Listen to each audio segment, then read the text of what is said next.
But you yada over the best part.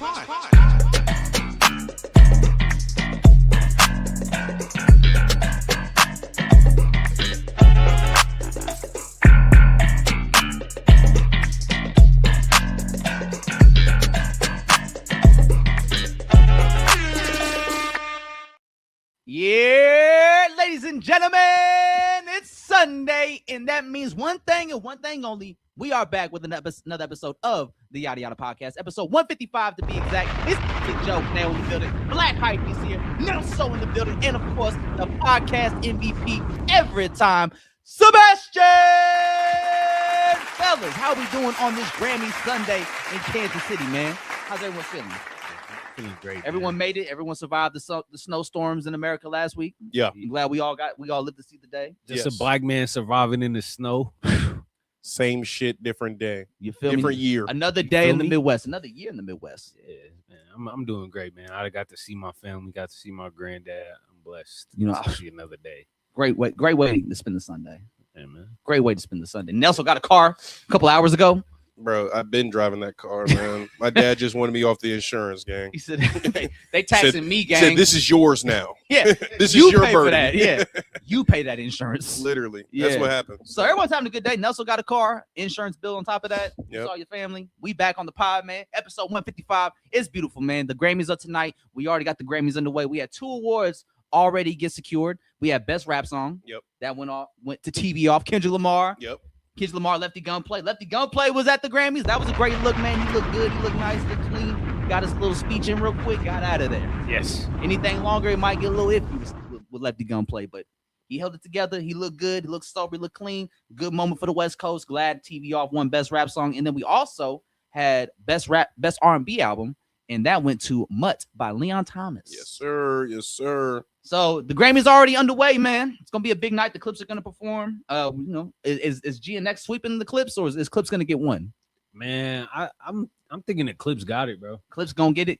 Yeah, they're the press run they've been doing. I think they kind of won over folks in that voting room. Yeah. Yeah, like they really made their presence felt. Even now, they're still outside. Like they're still like every time they pop out, like they have such a commanding presence in the space. Like you could definitely see that they carry themselves with such legacy and heritage. Yeah. As a group when it comes to the Clips and what they've done in hip hop, man. So like, yeah, like everything about this moment of Let God Sort Them Out, like they definitely earned. So I'm really curious to see if they get that Grammy. I'm sure they take home one, at least one. Got to take. They got to get one at least.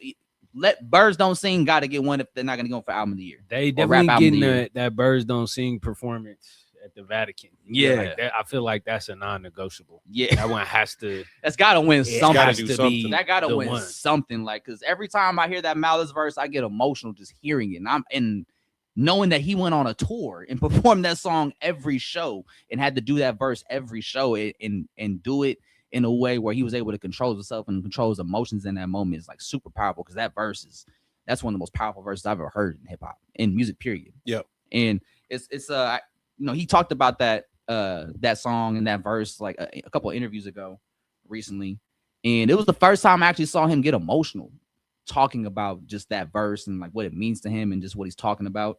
And it's like I was so amazed at his strength, because it's like I'm now seeing you break down about this verse. Yeah. Like, this is such a strong verse. I watched you do it live. I watched you perform it live numerous times on TV or on the internet, and you always held it together. Even in interviews, you talked about like, yeah, like I'm at a point now where like I dealt with that emotionally. I handled that. So now I'm at a place where, I'm okay with it. I'm comfortable with it.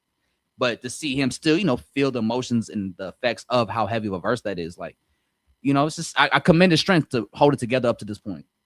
Yeah, I mean, I feel like they were pretty open about them being emotional about it, because they were grieving through the whole like process of them, making that album. And I remember in one of the earlier interviews they talked about it, how like grief will just hit you, Yeah. out of nowhere, and you certain things you'll never get over. We going on 2 years that we lost Jordan Blake, and I just want to say I love you, River. I love y'all family, and rest up, Jordan. And yeah, man, that grief is something that people are dealing with. So And that's give your people the flowers, man. Give some grace. Yeah, some love. Check on you peoples. and that's the beauty of that song, just to kind of show people that, you know, hey, everyone goes through this, everyone feels through this when the moment happens or the time comes when your parents, you know, transition, and it's okay to know that you're not alone, and it's okay to feel this way. Yeah, Because, like, you know, in those moments, everyone does, like, you know, it's a heavy moment for everybody if you have to go through that or when you go through that. So it's like that song being there, like, and they talked about that, like, when they were doing the tour and then the meet and greets, how, like, that was the song everybody would tell them, like, meant a lot to them. yeah. Because it showed them, like, you know, I've lost parents, or I lost my dad or my mom, and, like, this song helped me, you know, deal with that and heal through that. It helps when someone else can articulate it for you, because it is an emotion that is hard to just communicate or express, even when it's happening to you, or even when it's been some time in between that loss. It is very difficult to put into words, Especially in a that's song why form. It's such a beautiful song, such an amazing song, and if the Grammys don't give them an award for that, Like, then- come on, man. Give them something. The birds don't sing. Yeah, man. So shout out to the Clips, GNX, Kendrick Lamar. We're going to see who's going to run it up tonight. But Kendrick Lamar already got one Best Rap Song, TV Off, which I'm glad that song won something, man, because that's a huge banger. Huge song. But it's also been a big weekend, man, because not only was it Grammys weekend in L.A., but L.A. did a little something earlier in the weekend to help get people ready and excited for Grammys weekend, man, because Friday night, Versus was back. Yes. They brought back the Versus Apple Music YouTube complex, brought back Versus once again for Grammy weekend, and they had a big producer battle between Mike Will Made It and Hit Boy. Now, we watched it. Andre, you get a chance to check it out? I saw a few clips on Twitter. Okay, so this is a little breakdown for people that didn't get a chance to see it, man. It was a little awkward when it first started because it kind of just abruptly cut. It was a live stream, so everything was happening live on the fly as it was all going down. And, you know, they cut to the main stage, like, okay, we're about to get it started. So it was a pre-show of Ebro and what was the guy's name? Jordan? Or what was his name? Jordan Rose. Jordan Rose. Yeah. What's up? Mike? Something going on? Is it off? Bro, then How about turn now? the mic off. How about now? Yo. Al now, brown cow. We good? There we go. Okay, bet. So I'll stop moving the mic. But yeah, man, so it was live, so it was a couple of awkward moments in the beginning. Like they had Swizz Beatz and Timbaland come out, kind of address the crowd, but it was very dry, very bland introduction. It was really kind of weird. You know, they gave a no one's happy to see Timbaland right now. Let's be real. Like no one's happy to see that motherfucker. Get that shit out of here. They do an intro for Versus. They talk about the legacy, yada yada yada. Mind you, they sold Versus a while ago. Like Yeah. they're not the face of that shit no more. They sold that shit to Triller.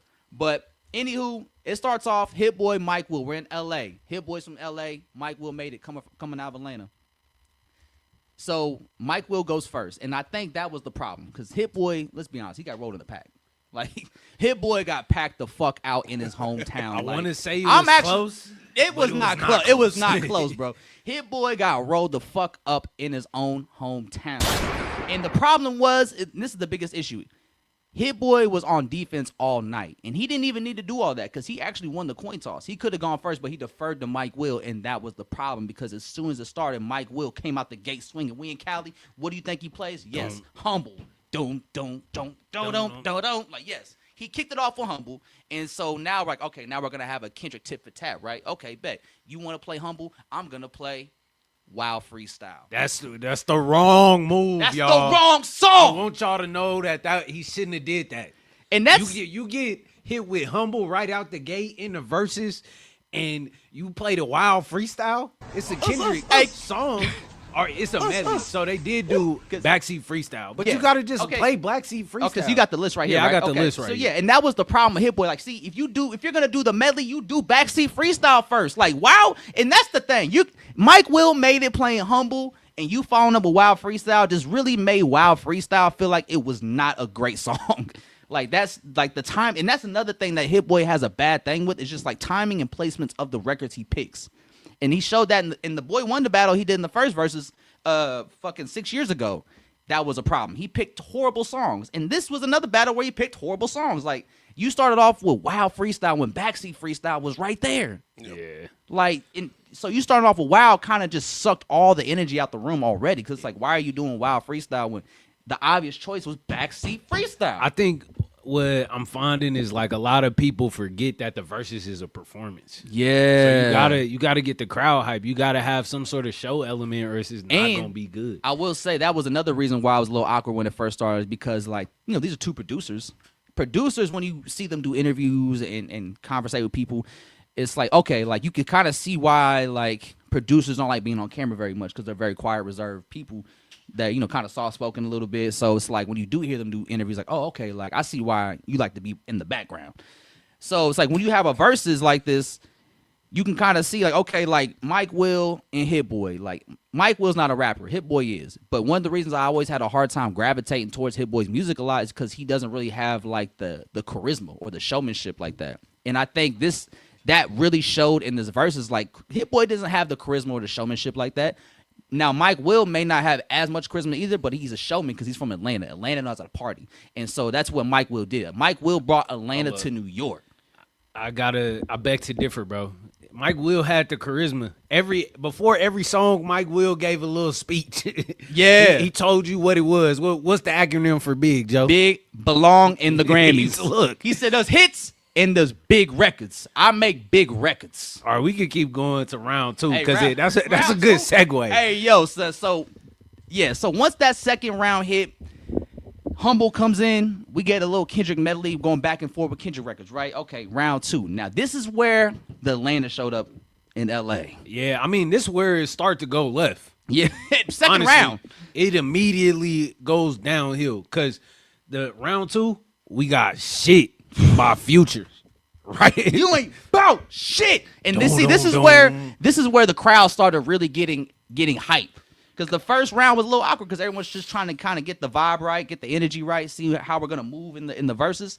But like once shit came on by Future, that was the moment when the crowd was like, "Oh, we are locked in on this battle, and we're on Mike Will's side." Because Mike Will had his peoples with him. Mike Will damn near brought all of Atlanta with him. Yeah. And so like whenever Mike Will played his music, they all got turned like they was in Atlanta. Yeah. They treated LA like it was Magic City. Well, and from a production standpoint, them 808s, It's just it sound like a bunch of midgets fighting in the trunk anytime some Mike Will shit come on. that shit was thumping. So that's what we want to hear in the club. Like we teed up, we done had 3 shots of tequila. I'm not trying to hear way back. How about Travis Scott? Like, and that's the thing. Like, Not at least not at this time. You know what I'm saying? yeah. Like, That could have been the starter. there's a not if we going humble out the gate. Like you Yeah. can't respond with way back after But I hearing mean, humble. starter as he won the coin toss. You could start with way back. Well, yeah. I I need think fake niggas to get way back. but Come I'm not on. gonna lie, it's not much different if he's going first. I think the first round is more of a toss up because the medley might ring off, and then when backseat freestyle hit, it's gonna hit, and then we get humble. Yeah. and it's like, okay, well, we 'Cause- all love Kendrick, but then he's gonna play way back next, right? Yeah. This is saying that Hit Boy goes first. And then shit gonna come on. Yeah. And then the midget's gonna start kicking around in the speakers. Start fighting. And and it's really gonna, Be be a crazy. real rumble in the room. Yeah, We're gonna get teed. And see, and then after that, round 3, Mike Will goes DNA. Look, now we going Kendrick, Like, hold on, son. Future, then Kendrick again. DNA. Like, Hit Boy never stood a chance. I don't think. I think he did have a chance. But I see- think he really wasn't in his his wasn't in his curating bag. Yes. That's what all it was. So- like he didn't pick the right song. So let's talk about this. This is the issue, right? And this is when I knew Hit Boy was just out of it. He was being outmatched immediately, right? So the first round, humble. Second round, shit. Third round, DNA, right? So he plays that. He plays DNA. Hit Boy responds with Trophies. And that was the problem. Because, like, Trophies is a banger of a record. Trophies is one of my favorite Drake songs that he's ever done. And It I is love up there. And I love the beat, too. Like, it's just a fire all-around song. But when you hear, like, Mike Will's beats next to Hit Boy's beats, like, they just knock way crazier. So it's like, it doesn't matter what record Mike Will play. Like, he played Itching over Feeling Myself. Yeah. In the next round. When he played Itching by Future, it was over for Hit Boy by that point. And that was round 4. Because, like, by that Itching for point, the pain. everyone was like, yeah, what's turned up tonight? yeah, we on We that. in the strip club tonight. Oh, we listen in the future. And it's tonight. like he played Itching, and Hit Boy followed up with Feeling Myself by Nicki Minaj and Beyonce, which was a way bigger song. But that shit did not hit like Itching did. it's not the right response in that moment. And, And that was the thing. Mike Will knew how to read the room. And since a lot of Mike Will's bangers are all club records that we all love hearing at any point in time if we're trying to kick it, he was just going back to back to back to back to back. Got the crowd Itching turned. was just like, I got some time to fuck around real quick. I'm blowing this motherfucker out the water already. Like round 4, we just throwing shit out there. He really didn't go crazy with all of the Future songs. Like, nah. Because I think he still had Same Damn Time, didn't he? Didn't he do that? No, I mean, nah. He produced that, though, right? No, yeah. He produced that. Let me check. Let me double check. Let me fact check that real quick. I'm pretty sure he did Same Damn Time.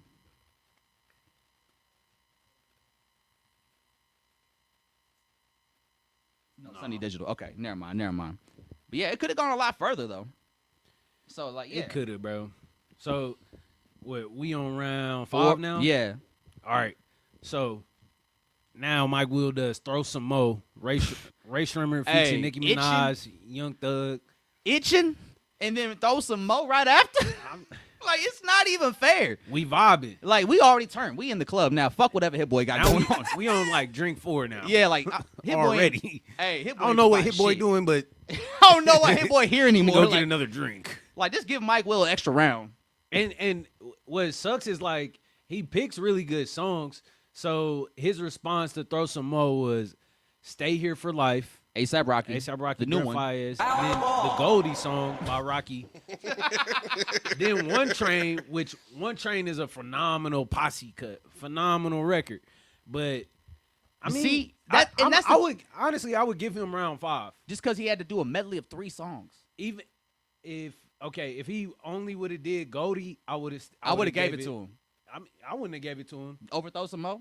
Nah, I would have. Throw Some Mo still was like, I got tired of Goldie. I'm not gonna lie to you, bro. It got so played out to me. Mm-hmm. But One Train, I would give it to One Train or Stay Here for Life because that's a banger. That is. That shit fire. But I think, see, he had to do a medley of 3 Rocky songs just to go against Throw Some Mo, though. That's how, like, he really had to, like, add some extra firepower to his catalog because it's like when you just go against Mike Will bangers, like, you got to have, like, a little army of hits to go against him because it's like these songs are so powerful. Like, once they come on in these kind of, like, Mike Will makes music that's perfect for versus environments because it's like a club. Everybody wants to turn up and have a good time and enjoy the music that you produced over the years and hear all the hits and all the classics you got. So in that environment, like, we're trying to hear a Throw Some Mo. We trying to hear a classic Gucci Mane record. We trying to hear Itchin' by Future or DNA by Kendrick. And like when in these battles is really when you see just how crazy the bag is for producers and like how deep it goes. And Mike Will, he can just keep going forever. He could have played 40 songs that night.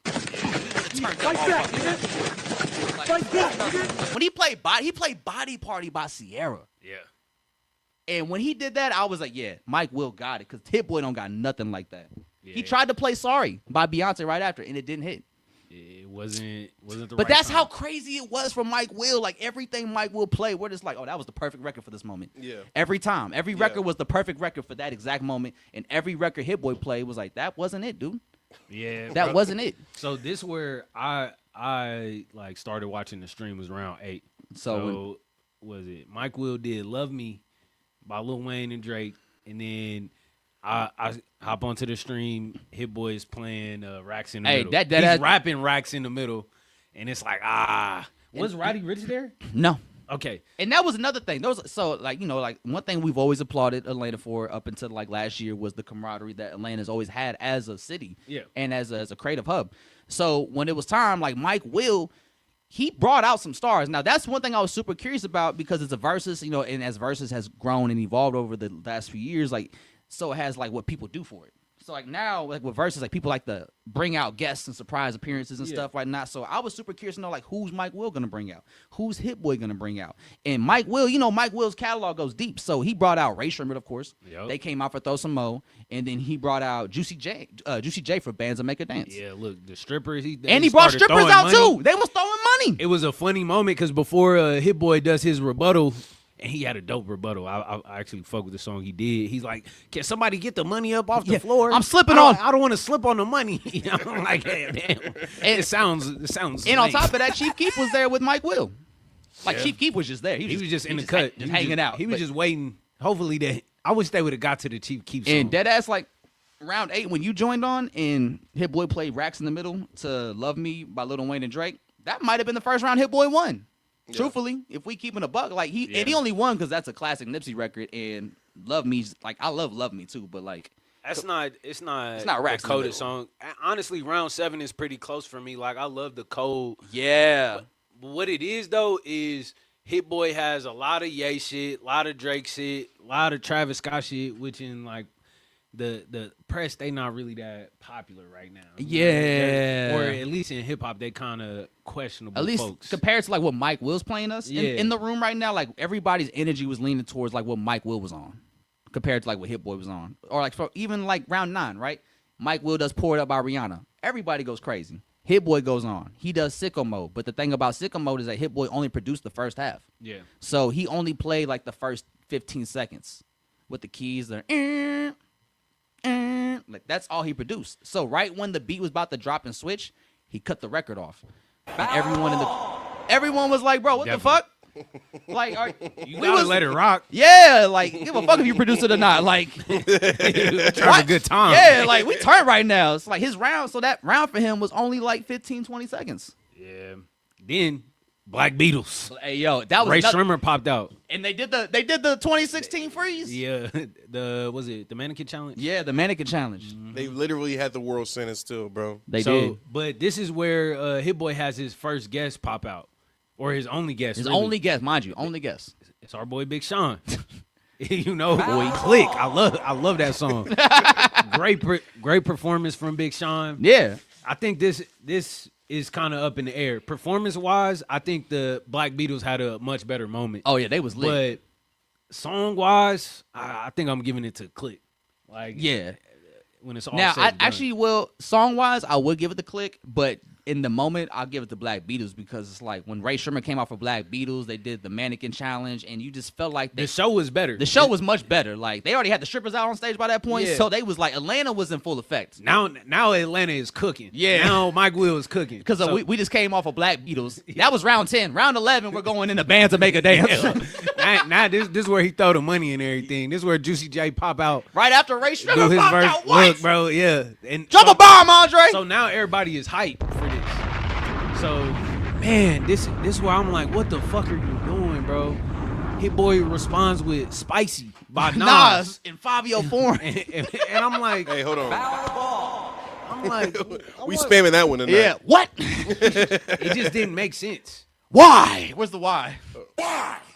Cause like Spicy, we not discrediting Spicy at the song, but for the show, for the moment, Like for the high verses, key, that's the worst Nas song It's- you could have played in that moment, it, bro. It was like so flat, and this trend kind of continues for like the next 3 rounds. Oh my god, bro. So after that, we got King's Dead. Round 12, So Mike Will made a miss me King's with Dead. that bullshit. Right after playing that bullshit, miss me with that. I know it was like perfect timing, and then That spicy shit. he outta here. responds with Easy by Game. the game and Kanye Ye. West. But like again, another great song. But like, why in this moment we We're don't coming want off to hear this? Who about to rap this in the club right now? After King's Dead just played, we all just said la di da di da. What Ye say?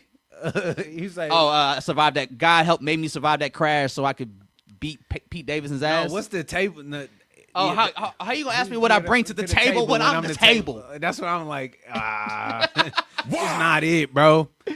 Look, we gonna Hey, yo. continue to put Oh, pressure Mike on. Will. though. Right, bro. This list is insane. We're gonna put pressure Because on. we coming off of King's Dead in the round 13 to play Move That Dough. Yeah, right into push it. That look, Hey, don't let Future pop out. look. Don't let push. I was waiting for Future to pop out. He was like, I don't even need to be there. Y'all got Chief He Keef told him there. handle that. he said send Chief Keef in my stead. Chief Keef didn't have to perform. He just aura. Just there. What the fuck did he play? Hit Boy. Hit Boy played Bow Down by Beyonce after that. See, only Hit Boy can make a Beyonce record feel like nothing. All right. Oh my God. Oh my God. Hey, yo, Corner It's still yeah, Hey, y'all Hold know on. this, man? Joe, corner Joe. that was a little far. I ain't gonna lie. That one, I got a little caught up on that one. Let me. I do like Hit Boy. Okay. Like, y'all know the man. But yeah, like let me not. I do not know that nigga. But no, Yeah, continue. You welcome to watch, bro. You welcome to watch. But Yeah, like yes, bro. Like what album is Bow Down on? I don't even know, bro. I'm not a huge Beyonce stan, but I know that there was a time That's when not a move that dope. Beyonce was going crazy. Yeah. But the energy wise, this is not the right move. Like it hasn't been the right move for the past 3 rounds. 4, maybe. That was Homecoming. So now, Oh, wait, no. Actually, no, because he won round 8. That was the first round I said Hit Boy won. yeah. He hasn't won since. So it's poured up. That was on the Beyonce album. So the Oh, the 2013 self-titled? surprise. Oh, this. Yeah. Okay, cool. See, like that's an album cut. Yeah. And like- it's a good record. It's a good, but then round 14, Mike will come through with Formation by Beyonce. We go be not many B for people. B. Yeah, Like- not many could do that. She started that. That one Super Bowl she performed in, the Cam Newton one with the bullets. Remember she had the Oh bullet. yeah, the she, bullet that's the one they necklace? did with it was like Coldplay, Bruno, and Yep. Beyonce. It was the Black She Panther. started her set off with that one. Yeah. So I'm going with that record. Okay, well, Bow Down. No. The Formation? Formation. Okay, yeah. Yeah, Formation went crazy. And this was another Beyonce round because round 14, Mike Will does Formation, and then Hit Boy plays Flawless by Beyonce. I think song wise, for me personally, I'm giving it to Flawless though.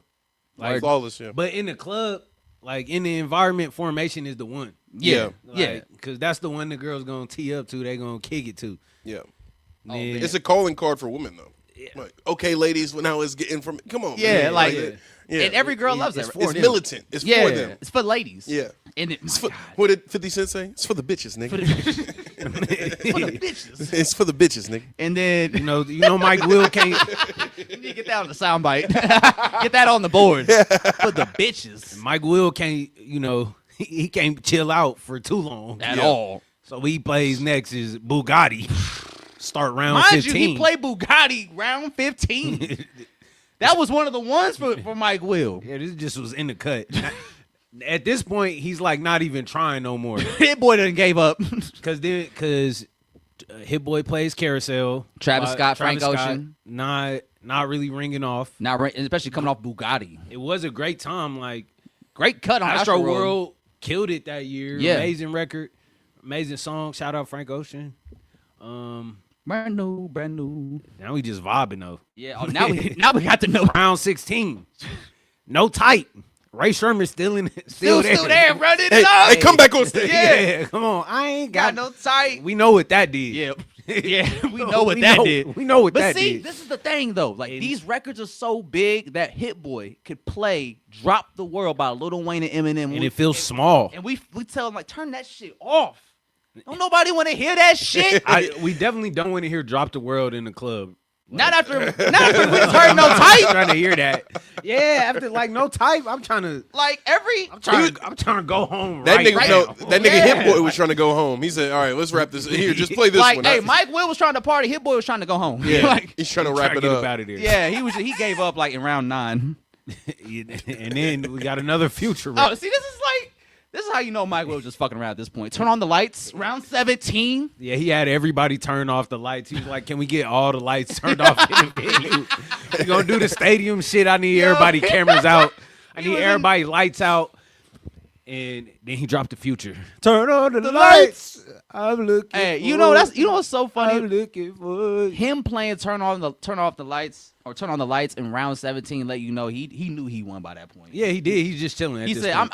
he's like, I respect you a lot, so I'm gonna give you a throwaway. Yeah. What do you got for me? And he fucking played "Woo" by Rihanna. It's like, God damn it, Hit Boy, play a song we know. It's a versus. Like that's the point. Like you can't be getting these album cuts off and thinking, like, ooh, y'all don't know about this sleep. Like, yeah, we don't. It's a fucking versus. So, It's a performance. It's an energy. Like, give us some shit that we could turn up to. In the last round. This is the first medley that Mike Will does. And he plays Rake It Up by Yo Gotti and Nicki Minaj. And then he mixes it into Mercy by Kanye West, Big Sean, Pusha T, 2 Chainz. You know who on Yeah, there. you know the records. And then finally, Finally, Hit Boy has the right and proper response to the shit. He plays Niggas in Paris, which is like he had to play that one he last. should have started with that one. I mean, nah, he had to save it for that because Yeah. like you seen how it went for 9 rounds. You seen how it was. Saw how the first 7 rounds were. I'm like, damn. Like dead ass. Looking at this list, Hit Boy probably won 2 rounds. Yeah, Round 8, and I'm giving him round 18 because he played in Paris. Yeah, and that's almost like, but I don't even know about that because Mike Will fucking play Mercy. Yeah, the Mercy was crazy. When Mercy came out, I was like, oh, Yo, this is God level. They on different shit. This now. Illuminati shit. Did New God Flow come out first? No, Mercy came It was out first. Mercy was the first one. Yeah. And I remember when the video came out, I remember being Black at and the white. crib. Yeah, I remember how the house was set up. Like, it don't even look like that no more. But yeah, bro, I was like, these niggas is on different time. I hit Mike up like, you heard that song? Yeah. Let's Roll get it. up.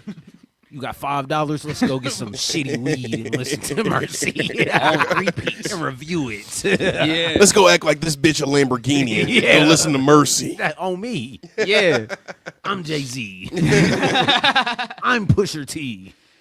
Yeah, man, like for That's real. how I was feeling. This when it comes to verses, like especially this battle, like you had right. I mean, granted, it made sense on paper in terms of just like the names. Yeah. I think the names of Mike Will made it and Hit Boy. It made sense for the battle, but once you actually start getting underway and you start hearing the records and the songs come together, it wasn't really a fair battle to Hit Boy's point because Hit Boy's catalog, he has a deep catalog, but it's not as star-studded or hit heavy as a Mike Will. Because when it comes to their producing styles, especially nowadays, like Hit Boy's style producing, it isn't focused on making hits. Whereas Mike Will can still be the go-to guy you go to for a hit. He's gonna get you a hit for sure. And that we saw that in this verse. Like after a certain point, like Hit Boy doesn't have too many radio records after a while. So it's like he's a great producer, but he does like albums with artists now. Yeah. And that's where his production discography gets heavy.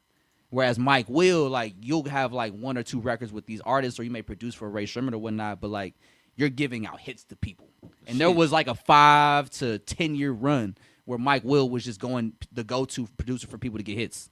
And on top of that, like his beats have such crazy bass and knock to them that it doesn't matter what you play. Like you could just play an itch into fucking feeling myself or whatever, and the itching's gonna go crazier.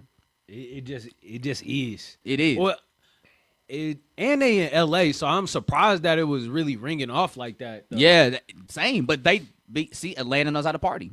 And it's Grammy weekend. Everyone wanted to go there, have a good time, hear some classic music, hear some hits. And Mike Will just understood the mission from the get-go. We're in L.A. First record, Humble, bam. Oh, you want to go another Kendrick record? Boom, DNA. Oh, you want to turn up? All right, well, here's a Future record. You know what I'm saying? Like, Mike Will just had a hit record for every response Hit Boy had. And Hit Boy was playing album cuts. And so, like, when your opponent's playing album cuts that no one in the room knows, it's easy for you to come in and just knock that shit out the water. Yeah. And Mike Will did that shit every fucking time. And I think Hit Boy does have a great discography as a producer, but he also needs to have better showmanship, and he needs to have better curation skills when it comes to his own music. Because I think he doesn't do his discography any justice when he does these verses because he doesn't know how to pick out the right songs. Yeah, we could have, man, hit us up next time, bro. We got We'll you. get you right, bro. Like, he's kind of like 2 Chainz when 2 Chainz had that verse with Rick Ross. It's like, oh, I thought we were playing hits. Bro, you know what? What? He got credits on Higher. Ooh. He could have ran that one. I don't think that would ring off, though. Shit. That's a deep cutoff since Cruel Summer. You remember that song, Andre? Higher? From Cruel Summer? Than a motherfucker. No. High than a motherfucker. I mean, all of his shit got hella build up anyways. Yeah. Or he didn't even do Grinding All My Life. That's what I'm saying, bro. Like, How do you not play your own hits? he's Maybe slacking, bro. with verses, do you think that they should like start installing like coaches maybe? And it's like maybe somebody from opposite camps can coach like to see.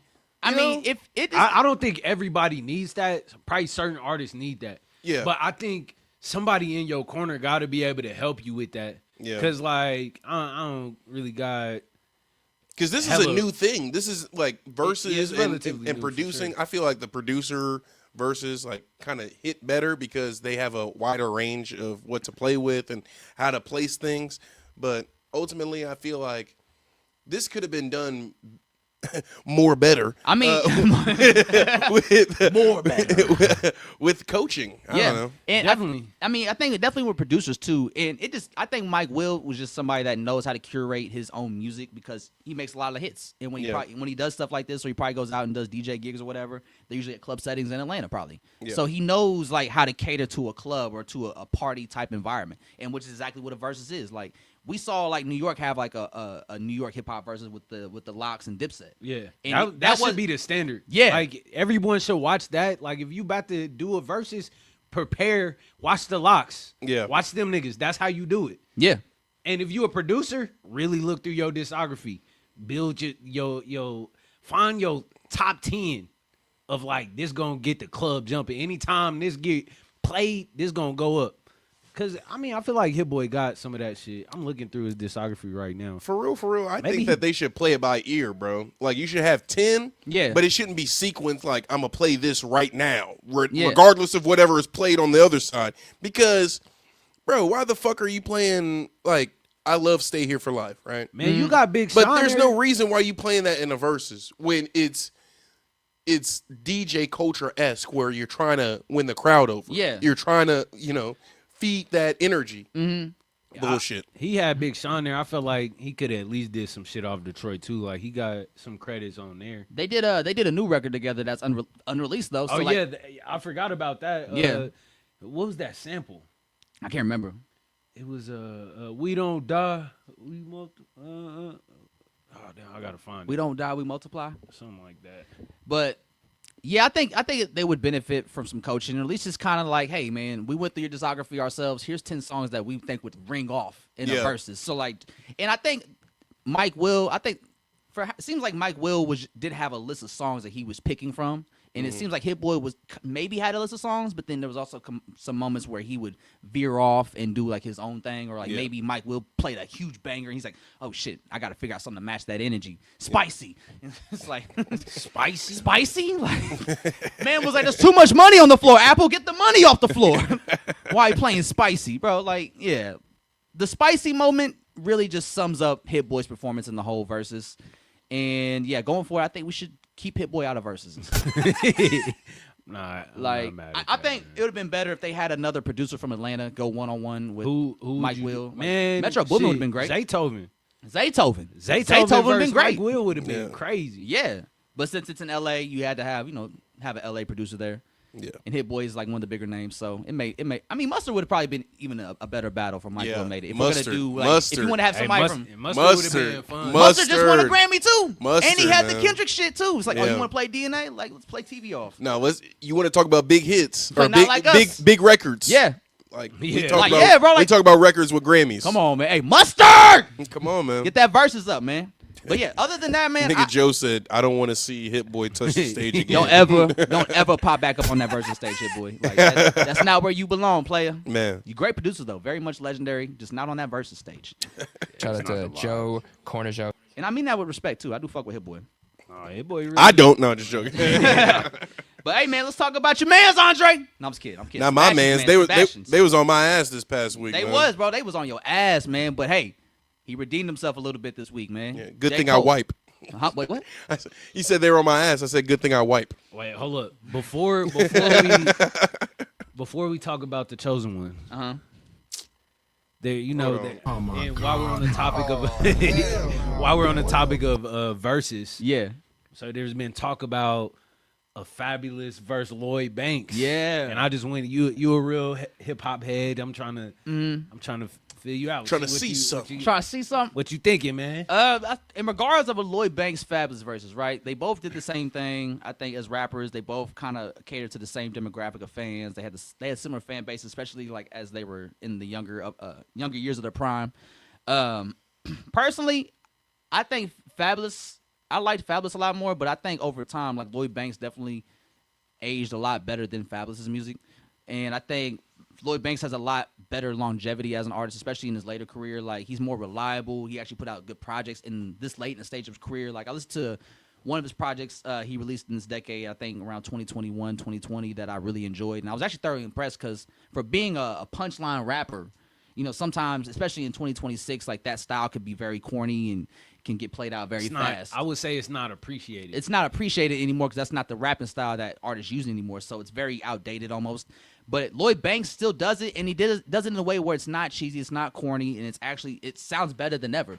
Like Fab, we can listen to Fab rap in 2026, 2025, and it'll be terrible. Some corny punchlines, corny bars, like the style is clearly played out. But when Lloyd Banks does it, it still sounds fresher than ever, and his pen sounds better. So I think overall, I might enjoy more Fabulous records though. Like the classic Fabulous records, I think I enjoy those a lot more than the classic Lloyd Banks records. But when it comes down to like whose career would I prefer to have, I'd probably take Lloyd Banks.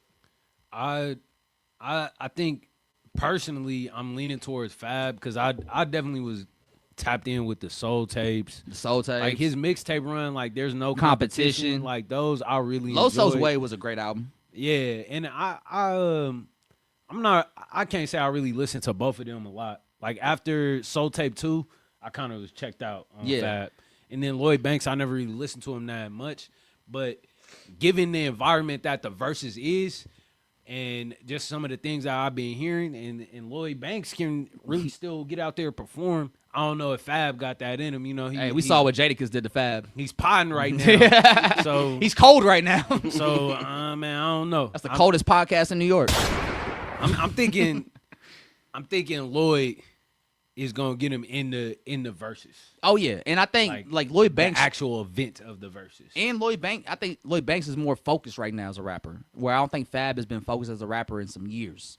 Fab been like an IG model for a while now, so Lloyd Banks still be rapping. And one thing, getting fits off, trash fits too. But and that's I remember what Lloyd Banks put out that album I listened to in 2020 or 2021. He went on the Joe Budden podcast. And he, it was his first press run in some years, so he was just kind of talking about what he's been up to and whatnot. And he talked about how once he had his kid, he stopped drinking, he stopped smoking. Like he's like, I don't do none of that. Like I go out when I do shows, I go out to the show and I go back to the hotel and that's it. Like I'm not, because my only goal is to go out there, do my job, and make home to my kid. Yeah. And like hearing how focused he is, and how locked in he is with his music, and hearing how elite of a rapper he still is to this day. Despite that style of rapping not being at the forefront no more, but him still making it sound good for when he does it, it's just like, okay, you're still like very much a student of hip hop and your pen, and because of that, you're better than ever. Yeah. Now you may not be as popular or as commercially successful as you used to be, but you're still very much an elite rapper for fans that still follow you closely. So I would give it to Lloyd Banks, especially in a versus. I think Lloyd Banks would be super prepared to handle a versus against Fabulous, because I don't think Fabulous has been taking hip hop as seriously the last few years, because he hasn't just really been in that bag. But Lloyd Banks is somebody that's been reemerging this decade as a veteran artist in the game. So yeah, I would definitely take Lloyd Banks over Fabulous. And on top of that, I don't think like 50 Cent had a comment about how like Fabulous and Lloyd Banks are the same artist. Both appealed to the women. Both were lazy. Both thought they did more than they actually did, or felt like they were bigger than they actually were. And I don't think that was ever the case for Lloyd Banks. Maybe for Fabulous, I think, or Jewels. But I don't think Lloyd Banks was ever thought he was bigger than he was. 50 Cent always knocked Lloyd Banks for being lazy. But Lloyd Banks was somebody that just never really wanted to be as big as 50. Like, that was never a desire Lloyd Banks had for his career. Like, he was very happy with the success he achieved. And once his father passed away, he kind of just wanted to kind of step back from everything and just grieve that passing. Of course, naturally, 50, a sociopath, didn't get none of that. So he was like, bro, why you not want to go get this money? You want to go get the money? Go get the money, dog. I know your pops died, but we got money to make. I know your dad is gone. Yeah, but like, let's fucking man up and get this money. Shout out to Joe. Corner like, yo, quit being a bitch. Yeah, dead ass, bro. My Like, nigga said, man up. like, yeah, like. My man's just died. Like, my dad just died. Like, what do you mean, man up? The man. The guy. But yeah, so seeing that, it kind of like, it just kind of is some sucker shit by 50. But 50 is really just speaking from a ROI standpoint. So that's why I was like, you can't even compare those two. Like, Lloyd Banks was a successful investment. Did he do as much as you want him to? No. Is that his fault? Maybe, but you can't be mad at that. He went multi-platinum, got a gold album for you. Like, he had a good career. So yeah, I mean, we got to appreciate the artist while we're having, that's a good segue. That's a great segue for Andre Smith. Andre, he won you over. He won you over. And just when I thought I was out, they pulled him back in. They pulled me right back in. The blizzard. It was a blizzard last week or 2 weeks ago. J. Cole, it was last week. It was last week? It was last That's right. week. Snowstorm was last weekend. Yeah. J. Cole dropped Birthday Blizzard. Birthday Blizzard to celebrate his birthday. A 4 freestyle EP that he put out on his own website. You could buy it for as much as you want to pay for it. Put out 4 freestyles. I paid $1. You paid $1. I tried to put 0. They were like, no, you got it. We're not going for that. I had a few, extra bucks on the Apple Pay, so I was like, all right. I'm glad you coughed up that fee, man. Yeah, man. Put money in J. Cole's pocket. Can never say I don't give a fuck about the art, man. You can't. Can't. So we got a 4 freestyle EP from J. Cole, Birthday Blizzard, on his birthday as we approach the fall off, which is dropping this upcoming Friday, February 6th, 2026. The fall off is almost here. We got a Blizzard Beach freestyle. We got freestyles over Victory. We got freestyles over Can I Live by Black Rob and the Locks. Freestyle over Who Shot You by Biggie. And we also had another freestyle over Money, Power, and Respect by the Locks. And the mixtape was hosted by DJ Clue, which makes the freestyle selection even better because those are all classic New York records that Clue was around for. Yeah, I like the little sound effects he was throwing in the. Oh, yeah, see, hey, man, like, listen, DJs when done right, especially the veteran DJs like a Swamp Izzo or a DJ Clue or a DJ Drama, like they come from that era of like, you know, hosting mixtapes. Yeah. And when you hosted mixtapes, or even Who Kid, because Who Kid's on he's on IDK's album, right? Yeah. Yeah, so like even IDK with the Who Kid shit, like those DJs, they come from that time where when you were a DJ, you were hosting mixtapes and you added some extra elements. Like you added gunshots, you added sound effects, like, and that shit actually did amplify the songs a lot. Yeah. Or like you rewind the song because the shit goes so crazy. Like a DJ was really like another element to songs or a mixtape. So to hear DJ Clue on here and be with J. Cole, who was like one of the best spitters of his generation,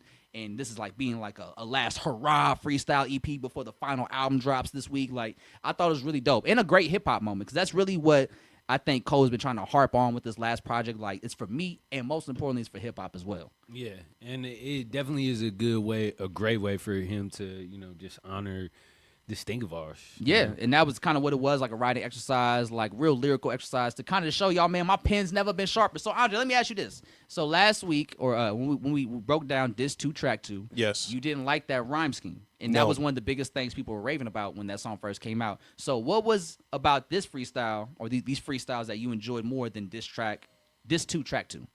What was the difference between that and this? Because that's good rapping on Diss 2, Track 2, but you weren't too big on the scheme. Yeah, my brain is kind of, you know, soft, so I guess I'm just joking. I thought that it showed intent. It showed that it's not just a rollout. I like the Birthday Blizzard because it's clear that it came out like recently. Yeah, like he's just put it out. Where he's currently at. Yeah, where he's currently at. So that's what I was wanting from J. Cole on the other song. I wanted you to talk about where you're at, what you're seeing, like what you're noticing, and he addressed some of the things. He didn't say names, which some people were mad and upset about that. But, go ahead. You go finish your thoughts first. I didn't typically mind. I don't think rappers always need to say a name. They don't need it, you know, come signed at the end. But ultimately, I think that, like, I can see myself revisiting the songs on Birthday Blizzard. I never saw myself revisiting the song of Disc 2, Track 2. Still haven't, have you? No. No. And I tried. Like, we do Problem on Wednesdays, and I, like, sat down and listened to it twice before turning on the stream. Listened to it again. It just, I can't see myself listening to that song again. Yeah. And it's, I mean, yeah. I mean, the album's coming out this week, so you might listen to it again. Yeah, but motherfuckers were in the comments saying that I was rage baiting and this got to be, like, you know, cap. And, like, bro, I wouldn't tell y'all nothing that I don't actually believe. Like, just because, like, it's not for me don't mean that you can't enjoy it. I never called you niggas ass or you niggas trash for saying what you said about me. But, you know, yeah. But that's how I feel. I did like the record. I thought it showed intent. Mm-hmm. Yeah. And it showed intent and focus. Focus and energy. Mm-hmm. I thought that the Diss 2 Track 2 lacked energy. Yeah. It was kind of, never mind. I think these freestyles had more excitement to them because, like you said, he was addressing, like, the current state of what he's been dealing with. And he even talked about, like, how everything happening in 2024 made him just kind of, like, reshift his focus on what he wanted to do for the album itself. Yeah. Like, I don't think the album was a double disc originally until the beef popped off. And then everything played out how it did. And then he went back and made Diss 2. Yeah. Because just from what it seems, because he did talk about how things changed for the album once everything shifted in 2024, and, like, things that still shift the algorithm today took place. Yeah. So I thought it was cool that he addressed that, and, like, how, like, yeah, this may be a 2-disc album because of that whole beef situation. So now it makes me kind of curious to know, like, what's he going to be talking about on Diss 2, or, like, what's the extra music going to be addressing? I'm very excited for the J. Cole album, the last J. Cole project that we'll get. So I'm soaking up all of the great bars and the you know, wordplay, the shit that we love J. Cole for. I love that he did it, kind of address the beef, and, you know, I still think it was the best move for him. I like that he is just getting back to the bread and butter, man. Yeah. Did he Trying to out rap things. did he fall off intentionally? Was that intentional? I don't know if it was intentional. It's kind of hard to give him that credit for it. Yeah. But it's kind of looking like it. It's possible that He apologized on purpose. maybe, but it works. But they want blood. Either way, how he spent it was like it works in his favor, you know. Yeah. And at the end of the day, Schoolboy Q told him like, "Hey, stay out of this. Yeah, like you don't need to get involved. It's not for you. Yeah, It's not for you. It's bigger than Schoolboy you. Q tells you that probably should not be a part of this shit. Man. And I liked on the second freestyle, which I believe was over Can I Live, the Black Rob and Locks freestyle track 2. He dresses like it seemed like he's taking shots at Drake a little bit with the Lucian Grange, Yeah. Universal, Yeah. like I streaming saw that. bots, and because like if you think about it, right, we clown J. Cole a lot, but one thing you cannot clown J. Cole is like his live shows. Yeah. Because when J. Cole goes on tour, he packs that bitch out every time. No matter what city he goes into, that bitch is packed to the brim. Yeah. Right? He's one of the few artists from his class that doesn't have to deal with like bot accusations, right? Yeah. Or like you're faking your sales and your streams. Like so when you do a live show, like No, where they're real fans. yeah, like exactly. So Yeah. and that was one thing he talked about. Like he's like, yeah, bro, like I see y'all streams, but then when it comes to these shows, like where y'all at? Where your fans at? How do you explain that? Yeah. And I think that being a thing, and I think that's also another reason why he did the Even shit, because I think that's going to be a great thing too. Like if this album is only going through Even and not on streaming services, I think he does like a delay. He'll do Like a like week, early a few access. days. Yeah, because I've been getting texts from Even. I figured it out. Some nigga gave my I don't know how J. Cole got my number, but this nigga texted me directly when the Diss 2 Track 2 dropped. yeah, And then he texted me directly when the Birthday Blizzard shit dropped.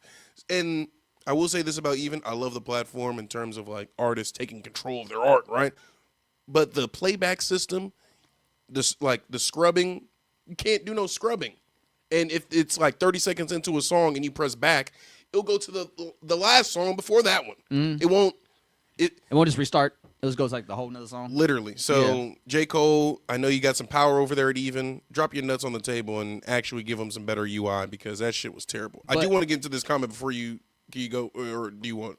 Could you give me some props on me being an actual J. Cole fan? Your girl said, Andre is a true J. Cole fan for pushing Cole to do better. I respect the opinion. It is harsh, but I respect it. Nice. Come on, man. Come You know what on. I'm saying? I'm here for it. What's up, Nelso? But go ahead. You were saying Even. Yeah, so I think even with him saying like, yeah, y'all be faking these streams with these bots and whatnot, and then when it's time to actually show out with your fans, like they know where to be found at your shows. So I think like with J. Cole doing this album on Even, I think that's gonna also just show you the power of like what his real numbers look like, Yeah. and like whether they're higher than what he expects or lower than he expects. It's like it's still real numbers. Like, and you could that way you'll be able to know like, yeah, these are.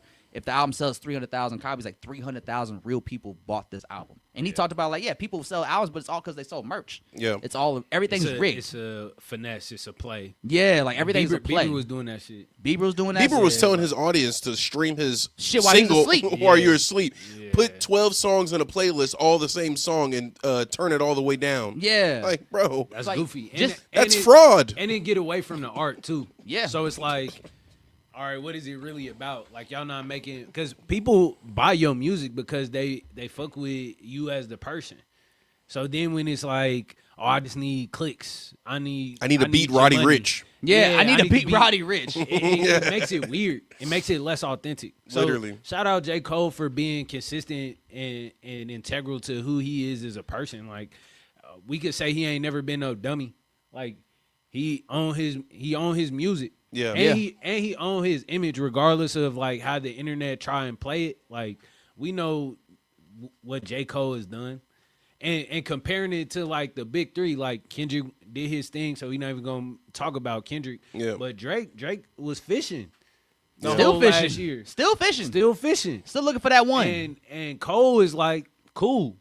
How he popped back out was like, all right, And it's pressure. and I really appreciate how Cole looks at like the quote unquote fall off. Yeah. Because if you guys watched that video he put out a couple days ago about like with the fall off promo and like how everyone say he used to be famous because he used to do this and he used to Yeah. do that, but it's like they don't understand like that's part of life. Like you have your rise and then you have the fall. Yeah. And like that's okay. Everything comes and goes, and like we need the stars of today to fall off so the stars of tomorrow can rise and take over that spot. Like it's the continuous cycle of life. Facts. And when you fall, you can get back up too, though. And he talked about that in Victory. So that's like you got to be built like that. That's part of the game. You got to. We said this before on the pod. You got to be willing to start over and grow out of your falls, your failures.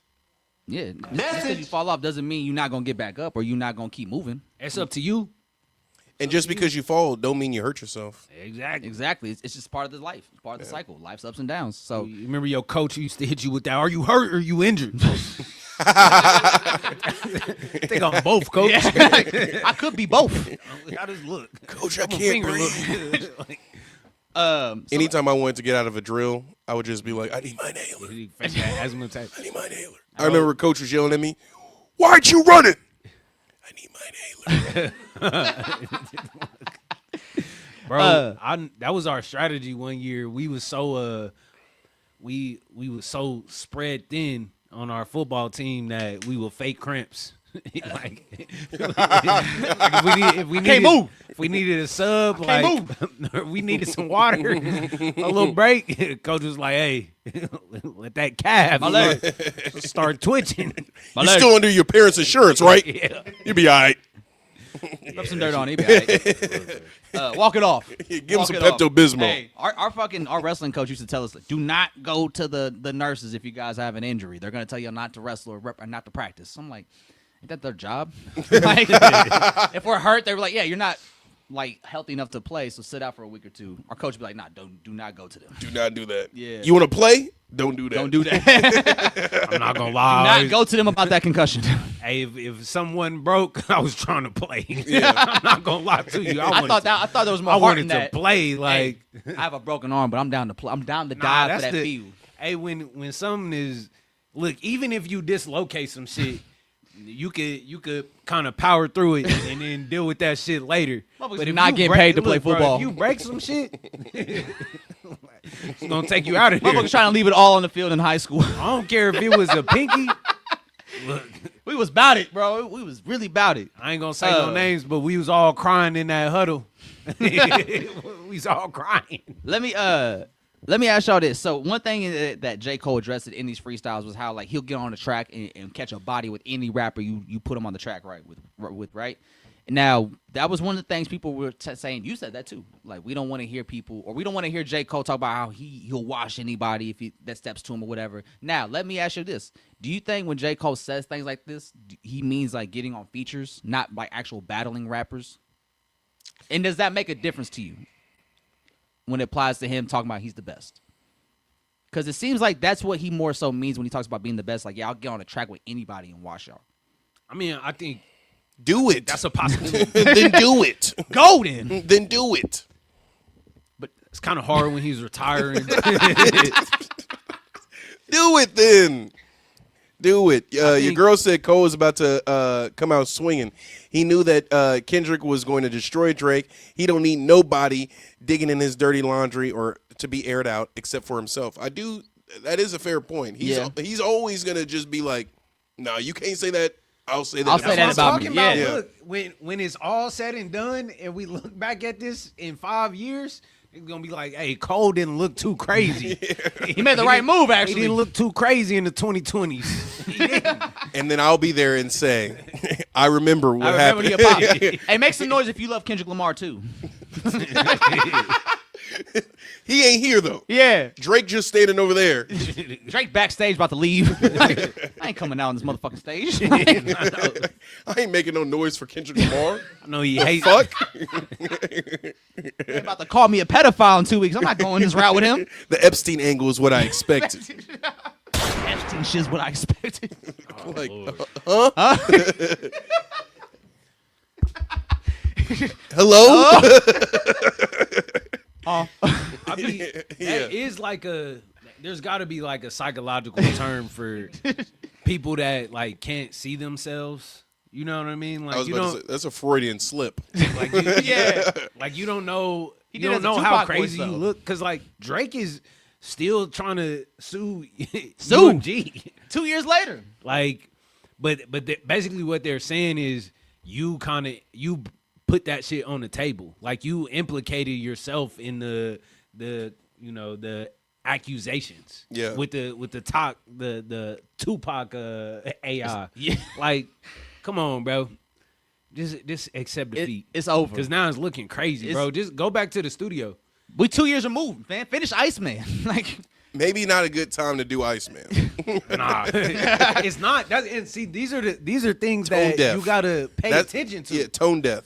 You gotta notice a little bit. Like, I'm not looking for rappers to be leaders. I don't think y'all leaders. a lot of y'all not leaders. y'all And corny. 5 Year Foreign showing y'all not leaders. Yeah, a lot of When Casanet didn't call me for the mafia thon. Hey, shitting, farting.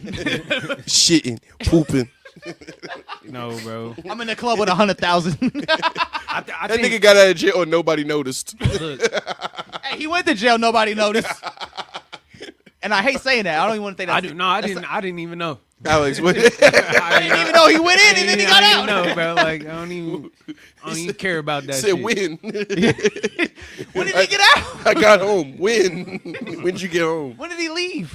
Literally, bro. But what are you saying, Alex? No, You and I'm niggas are just- not leaders? I'm glad that niggas is getting knocked off their pedestal. Yeah. Like, Streets is dead. look, hey, same for the streamers. Listen, streamers, y'all not world leaders.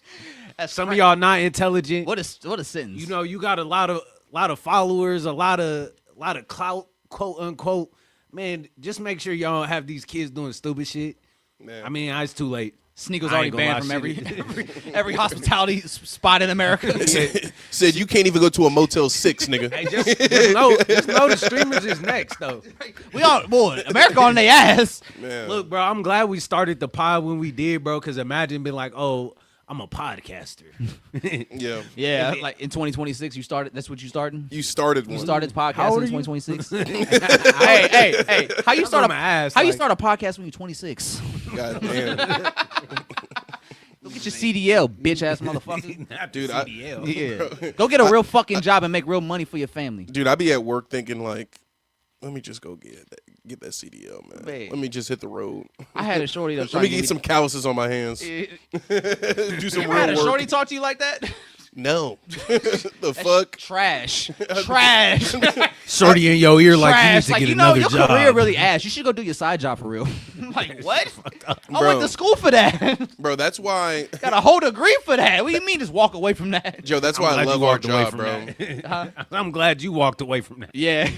Joe, that's Fuck that, y'all. I mean, Joe, that's why I love our job, bro, because a nigga cannot talk shit about anything that I do. Like, oh, what do you do? I work with children with special needs. Oh, yeah, like, Yeah. thank tone you. that shit down. Tone that shit the fuck They're down. like, thank you for your service. Yeah. Hey, watch your fucking mouth. Treat you like a war vet. Yeah. Like, that's your Hey, crack. the like hoes I- love that every time too. Yeah. Like the hoes go crazy for that.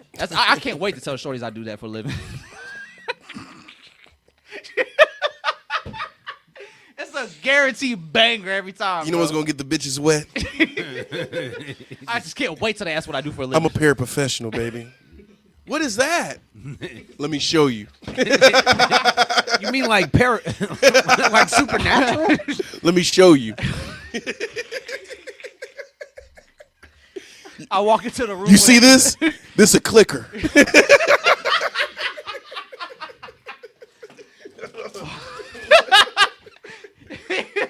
Wait, are you grabbing the clicker right now? Yeah. You hear that?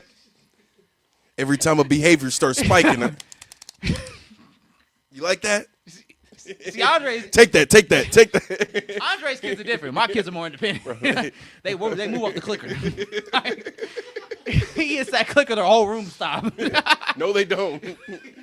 We got one kid. I'll stop after this. We got one kid who be scratching other niggas like Wolverine. No. out of nowhere, bro. Out of nowhere. Oh, that's my toy. Yeah. Damn. One of the parents was like, "Why y'all keep letting him do this?" I like how the parents would be like, "Why y'all just keep letting this kid do this?" I'm like, I can't do nothing else. Like, I can't predict when this nigga's gonna do that. I can't just tackle this kid. and we can't. I was like, Motherfuckers look at you like they want you to just beat up the kid. Like I was thinking about like strategies. I'm like, all right, what if we gave him gloves?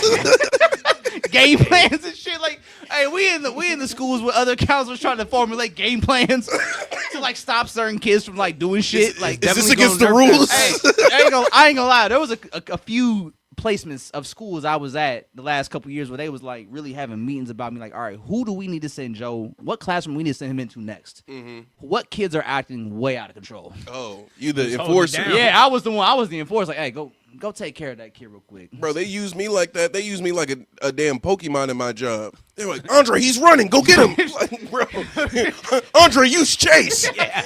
You're young, go get him. Like, yo, what? You can run? Like, I have asthma. Like, bro, come I'm on, about man. to chase this nigga. Hey, like, it'd be funny talking to people that don't do what we do for a living and telling them like some of like the war stories we have working with some kids. Like, yeah, like I was in the classroom and this fucking 6-year-old spit on me. Just cause he does that every week. He does it every day. Yeah. Like, and people be like, what? You just let him do that? Yeah. I'm like, what am I gonna beat up a special needs kid? Like, what do you think I'm gonna do? What do you expect me to fucking do? Literally. Like, really? What is in your head? This is what I do. I tell him to sit down. Yeah. With In my a dad stern voice. voice. Yeah, with my Yeah. dad voice. Stop! Hey, don't do that. Bro, hey, bro. We got this. All right. This is my last one because I'm not trying to get, in trouble. Well, okay, so we had this one kid. He starts stripping, right? I tell him, hey, bro, put your clothes on right now. Stop. You know what you're doing. He tries to do it again as I'm walking up to him. This nigga goes, uh-oh. Like, bro, put your fucking clothes on, bro. Over here. He knew he was in trouble. Uh-oh. Ain't no nigga. Over here trying to hit the Winnie the Pooh. Get your ass. Put your fucking clothes on, bro. Man. Speaking of having to get motherfuckers in line, man. Man. You talking about your man Ye? No, I don't. I don't want to talk about. I don't want to talk about Ye. I think we could just go straight into like what's left for the Grammys, and then we could. Actually, hold on. We got all right. We got a list. Yeah, We got a list. We'll see what's on the list. and we got a clip. Okay, real quick. Let's talk about two things. Don't be dumb. ASAP Rocky's been on the press run. We'll talk about two things from ASAP Rocky's press run. You gonna do a call out? You gonna actually send the invite to the pod? Hey, Rocky, you want to come on the pod, man? Like, listen. There's like 5 people in this room, so you can handle being in here. You're Yeah. not Wale. You can be in this room. No, we gotta stop You're doing not that. Wale. That's the standard now. Like, can Wale be in this room? If not, then it's like you're probably good. Then I shouldn't be in this room. That's what I'm on. That's where I'm at nowadays. Like, Wale can't be in here. Why am I? yeah, like, why am I here? Start asking the real All right, questions. so, but two things I took away from ASAP Rocky's press run so far is allegedly ASAP Rocky wants to do a diss 2 from Don't Be Dumb. Now, if you guys noticed, as we all heard the album, there was a diss 2, a loose diss 2, and he kind of added some extra shit to it over the last few days that passed after the album was released. Yeah. He added a couple extra records. He added Flaquito Jody. There was Steak and Grits with Tyler the Creator. Steak and Grits with and then he Tyler. had SWAT Team. Yeah, that was SWAT also Team that was also with another. Tyler, yep. So he has 3 bonus tracks on there now, and then plus he uploaded all the visualizers on there as well. But he actually said that was like a soft launch of the Diss 2, but that's not going to be Diss 2. Diss 2 is going to be like a complete new body of work that's going to have music that he loves. He said the first disc was for the fans. The second disc is going to be more for him, and it might have a Rihanna feature. Okay. So how do we feel about a Diss 2 for Don't Be Dumb? Do we need it? Do we want it? Are we excited for it? I ain't gonna look. I'm hesitant to say that we need it, but I'm excited for it. Let it fly. Let it fly. Do we want how? All right, how? I want it. For I sure. do, and I like this Send it one. through. I like Yep. the songs he's put out so far. I like Flaquito Jody. Yep. That's a nice one. I could tell that's gonna ring off in New York for sure. I like the Steak and Grits with Steak and Grits with Tyler and then SWAT Team. So I like the energy it's going in, but I'm also curious to know like if it's gonna be like a completely like new body of music for this universe and this world. I'm curious to know like what he gravitates to, and he also said there's gonna be more features on there as well that fans want. So I'm also curious to know like what that entails. Like, are we gonna get a School Q feature? Are we gonna get some ASAP features? Because you know what's funny? Like none of ASAP Rocky's studio albums have ever had like features from the mob. Man. Like Ferg's never been on an ASAP Rocky album. Do you think that's purposeful? No, I don't think it's purposeful because obviously when he was doing those albums, he was with the mob. They're all still really cool during the making of those albums. I just think it's more so just like creatively, like they're more so trying to challenge themselves in terms of like who can we work with that would be unexpected. Because I think when it comes to like being a collective or like Odd Future, for example, like if Tyler puts out an album, you were expecting to hear Odd Future members on it. Whereas I feel like that changed though. When? As soon as like really Wolf. After Kinda Wolf? changed, Yeah. yeah. I mean, after Wolf, then, Our Future as a collective took a step back. But they were featured, but they weren't playing. They weren't musician features. Yeah. Like they had Rusty Left was- Brain. Left Brain was on Cherry Bomb. Okay. And another was it who was like in his beach week 2? Shane. Is that His his name's like name? Shane Gonzalez or some shit. Okay. Or the guy that does that's the not voice. him. That does the voiceover. I think it's Jasper saying that. The Okaka Maybe. shit. No, that's saying That's his bitch week 2-seater. too. That's at the end of 2-seater. Okay. It's like, and his bitch week 2. Oh, I think that is Jasper. Yeah. So they were featured, but he didn't use them As music guests. Yeah. Yeah, as yeah. music And guests. that's what I'm referring to. Yeah. Yeah. But I think that's kind of why Ferg would do ad libs. Like I think Ferg did ad libs on like Canal Street. Yeah, right. Like Yeah, shit like, like that. All right. Like I'm pretty sure that's Ferg ad libs. But like other than that, they never had features. Like there's never been an ASAP 12 feature on a Rocky album or Ferg feature on a Rocky album. But I think that's more so to do with just like Rocky trying to branch out to see who he can work with and expand his sound, as opposed to like him just not wanting to work with them. I think the same with Ferg too, though. Yeah. Like, Ferg is a very creative individual, and I think he's capable of like, I want to completely step outside of what we got going on here. Yeah. Because when they do link up, like all of the mob tapes was gas. Like All of them. Lord's Never Lord's Worried. Never Worry, nigga. Cozy tapes. Come on. That's when they was tripping though. That's when they was really thugging out there.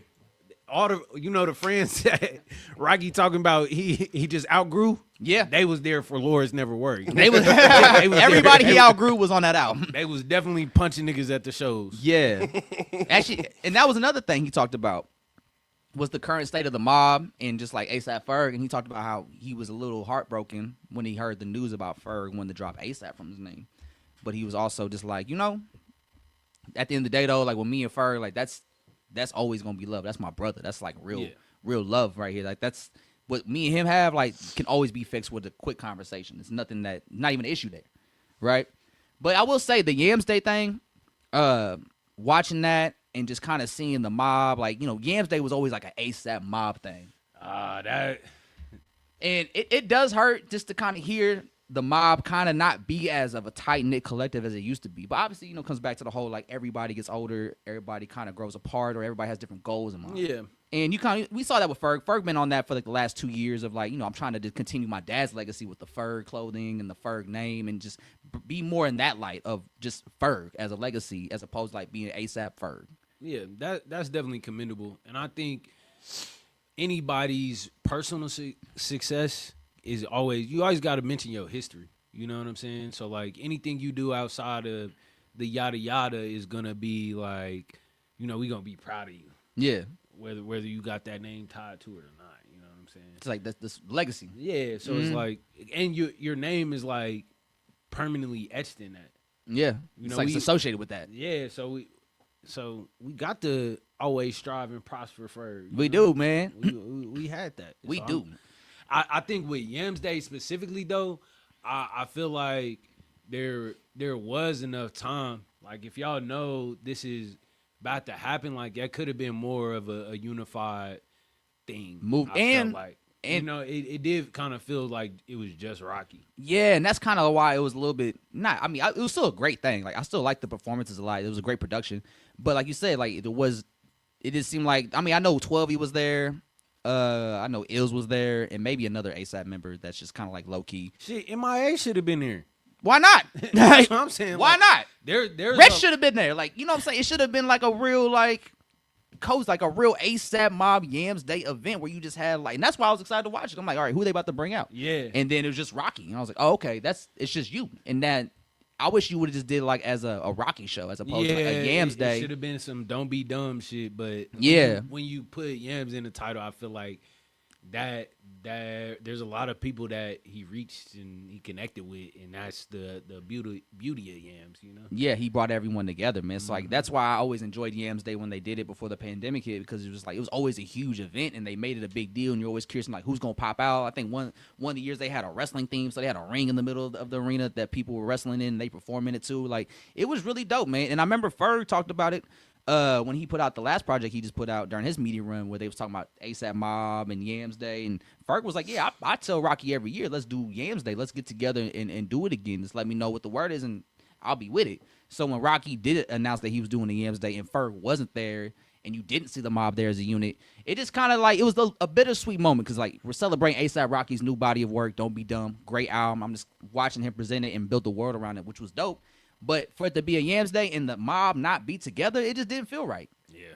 And it does hurt to know, like, one of the coolest movements, I think, to hit hip-hop ever, you know, like most things that involve a lot of people, like, eventually kind of fall apart, which hurts. But, you know, it's bittersweet, but I'm glad, you know, for the most part, the members that matter in ASAP are still pretty cool. Like, Ferg, 12E, Nas, Rocky. Like, it's really only like 4 or 5 of them now. Yeah. But, you know, I'm just happy they all still holding it down, and it's nothing too crazy outside of like Barry and them.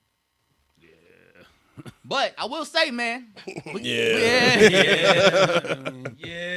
But I will say, man, Ferg doing this thing, man, because it's a good day to be in Harlem, man. Hey, Fergie baby, ASAP Ferg, a good day to be in Harlem video just dropped this weekend, man. And golly, what a fucking moment they had right there in Harlem, man. Harlem World went up, man. Fergie baby dropped the video for his banger his single. Good Day to Be in Harlem with the remix, ASAP Ferg, man. And listen, I think when it's all said and done, I think this video is going to be right up there with Peso by ASAP Rocky. Because I think it does the same thing Peso did. Like, it does a great job of just capturing the essence of Harlem right now. It makes it to where you want to be involved or, like, be a part of this movement that's happening in Harlem. Like, I think how it just takes you through Harlem, shows you all the different energy, the people, and there's people living in Harlem as a community. I think it was really dope, man. And ASAP Ferg coming on, he came through with, like, a work kind of feature almost. Like, he gave him that classic Ferg energy that really, like, made us all love ASAP Ferg as an artist. Yeah, he kept the energy. He got his hype. He definitely made me want to go grab a 40. You know what I'm saying? They don't even sell 40s. Order the ASAP with the yams. Hey, just so y'all know, it's a 32 ounce. It's not a 40. And it's plastic. Yeah, it's bullshit. Bro, I saw this new legislative they're trying to push that will ban alcohol sales at a certain time for low-income residents in Missouri. Nah, we need that. Missouri on bullshit. Fucked up. I need a drink. Like, bro, are you kidding me? Stay on bullshit right now. Just say you're racist, bro. I'd rather they than just say, fuck niggas, we don't want y'all enjoying shit, and y'all do too much. That's what I want them to say at this point. Well, y'all basically like, saying it every day with y'all the government. Poor, y'all don't deserve shit. Essentially what they're trying to say is, y'all poor, y'all don't stay poor, and fuck y'all. You don't get shit, motherfucker. Nah, for real, man. You don't get shit. But yeah, man, shout out to Fergie baby, ASAP Ferg, good day to be in Harlem, man. That video did not disappoint, man. Beautiful video, beautiful aesthetic, and I think it's really cool to have ASAP Ferg in there because I think the video is a good homage to like ASAP Rocky's testing aesthetic. Yeah, I think especially with the Praise the Lord video, I think they're kind of shot similarly with their edits and whatnot. I think it's a really good video, man. It's a phenomenal video, and just like how it captures the energy of Harlem.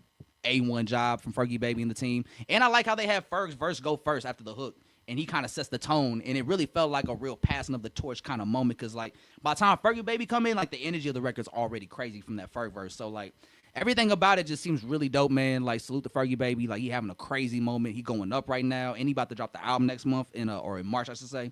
So he going up, man, like a real star in the making. Congratulations to him. I love to see Harlem have this moment. Max be home, you know what I'm saying? Like, shit going up. Don't be dumb. Yeah. Hey, good day to be in Harlem, man. Harlem going crazy right now. Shout out to Harlem right now. And then, let's see, what else we got on the list? We got the clip. Oh, yeah. Freddie Gibbs. Freddie Gibbs is on a little media run right now for a new movie he's out. And he was on the Bootleg Kev show. And they talked about him possibly retiring.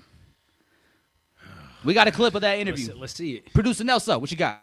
Because you and I have talked a lot, and you're always like flirting with the idea of like quitting or retiring or stepping away. I think about it a lot. I mean, you just named off 4 classic albums. What do I have left to prove? Shit, do some more. I feel like when you come off a sold out tour the way you just did, it's like, oh shit, like I mean, this is still working.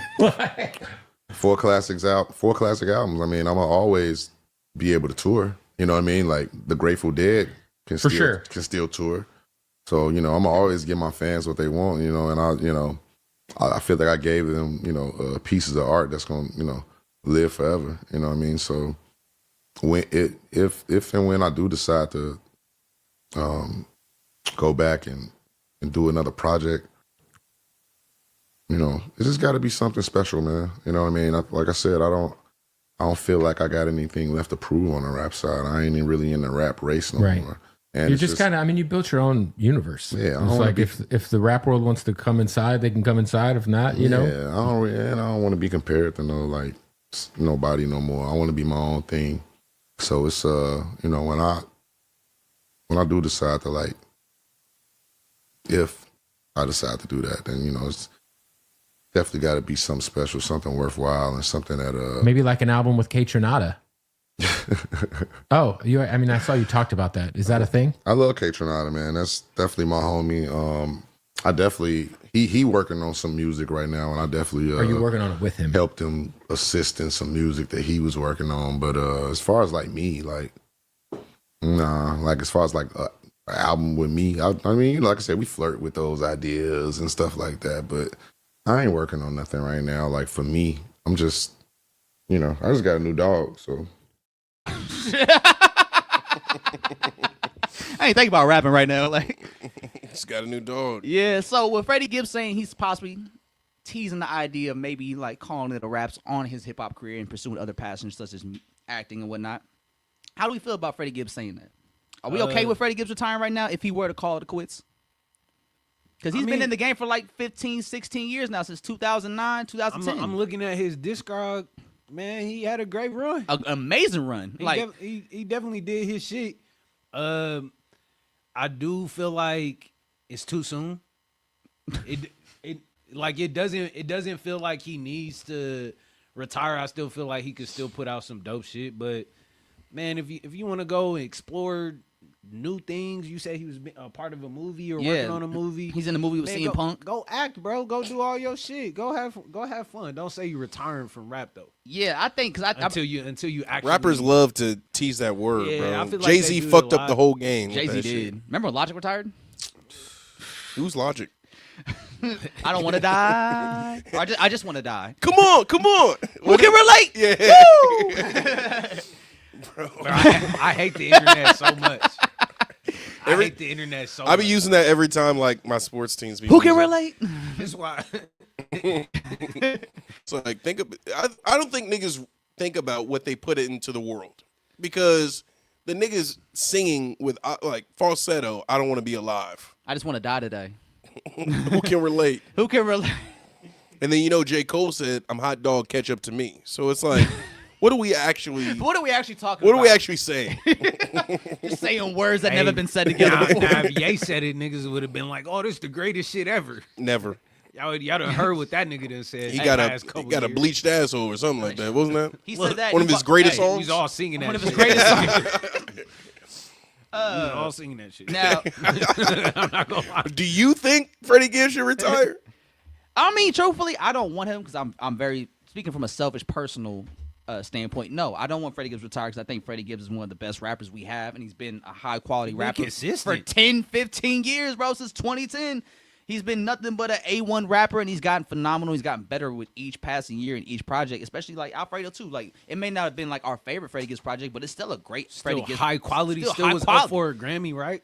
Yeah. Or So- no, it's not. It wasn't. No, it's not. Oh, that was one of the snubs. Yeah. Excuse me. But like you said, he has 4 classics: 2 with Alchemist, 2 with Madlib, and he can retire when he drops Montana. Once he drops Montana, which is the 3rd and final installment in the series with Madlib, I'll be okay. You can retire, go into the sunset, enjoy your life. But I don't think he needs to fully retire. I think it could be a point where he just maybe drops a project every other year. Yeah, I mean, Because he's not dropping a project this year. He already said that he's not expecting to drop an album this year. So we're not going to get one from him this year. But I could take one every other year because he's been dropping consistently for some years now. So I don't need him to go as hard as he used to because, he doesn't need to do that no more. You don't need to work yourself to death if you could provide for yourself off what you're doing. yeah, man. And he still tours really well. So it's like, yeah, there's still a very strong following from him.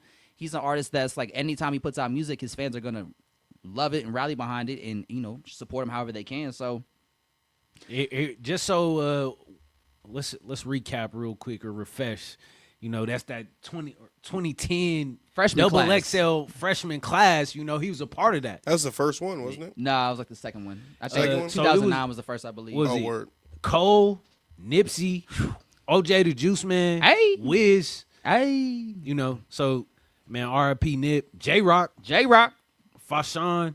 For I Sean. don't remember, bro. He was on Donis. I don't remember Donis. I don't remember. That. Was that your man's?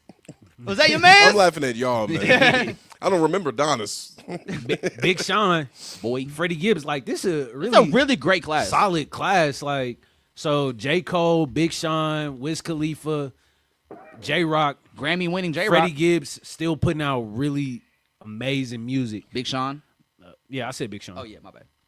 RP Nip. OJ the Deuce Man just got out, huh? Like a couple years ago. I believe so. Yeah. He's been hanging out in Atlanta for a couple years now. He's probably Cool with chilling. Gucci Mane still. Like him and Gucci still really good friends. So he It- good. He like Memphis Bleak to Gucci. Freddie Gibbs been doing his shit since then. So, Yeah. like, we got a decade plus of really dope Freddie Gibbs music. So if he's taking that next step in his life, And we're I happy think for you. when it comes to the 2010s, I think Freddie Gibbs has a top 5 discography of the decade from the 2010s. So he's more than he can more than walk off into the sunset, right off into the sunset if he chose to, like right now. Now he really don't got nothing to prove, but based on how he said that makes me like kind of question: Do you feel like you still have something to prove, Freddie Gibbs?